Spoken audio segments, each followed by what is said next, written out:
புலன் விசாரணை அது வந்து மக்கள் வந்து ரொம்ப ரெஜிஸ்டர் பண்ணாங்க உங்கள அந்த படத்துல. அந்த படத்துல ஒர்க் பண்ண அனுபவம் ஞாபகம் இருக்கா உங்களுக்கு? குணால் சார் நடித்தது வந்து அஃப்கோர்ஸ் நான் வந்து அது நினைக்கும் போது ஐ டு திங்க் அபவுட் புரட்சி கலைஞர் விஜயகாந்த் சார் தான்.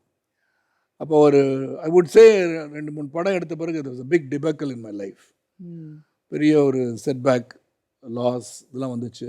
ரொம்ப ஒரு கஷ்டம்னா really lot of difficulties. Mount ரோட்லேருந்து நான் வந்து ஆட்டோ படிக்க கூட காசு இல்லாமல் நடந்தெல்லாம் அடையாருக்கு வந்திருக்கேன்.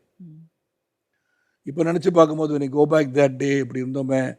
So God has given us a chance to grow. Effort இருந்தது, எஃபர்ட்டுக்கு வந்து காட் வாஸ் கைடிங் மீன்னு சொல்லலாம். அப்போ அந்த கஷ்டப்பட்ட சூழலில் வந்து எனக்கு Raju was a makeup man. விஜயகாந்தோட personal makeup man was company makeup man. அவரும் வந்து விஜயகாந்த் சார்ட்ட போய் சொல்லியிருக்காங்க, சார் இந்த வில்லன் தேடுறீங்களா புலன் விசாரணையில், இந்த ப்ரொடியூசர் நல்லா இருப்பார் சார்னு சொல்லியிருக்கார் போல இருக்கு. ஸோ என்னை ஆஃபீஸ் கூப்பிட்டு பார்த்தாங்க. அப்போ செல்வமணி வாஸ் சிட்டிங் தேர். அப்போ டிஸ்கஸ் பண்ணிட்டு தான் அவனை கொஞ்சம் சைலண்ட்டாக ஏதோ இப்படி பேசினாங்க.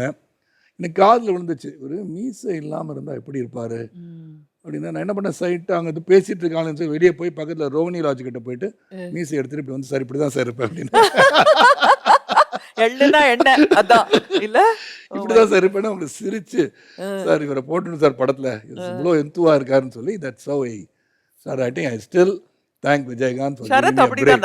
அப்படிதானா he just thinks like that. அது என்ன அன்னைக்கு கேட்டு எப்படி இருப்பாருன்னு, சரி வேற என்ன வேலையெல்லாம் உட்காந்துருக்கோம், எடுத்து மீசை எடுத்து தான் பார்ப்போம்.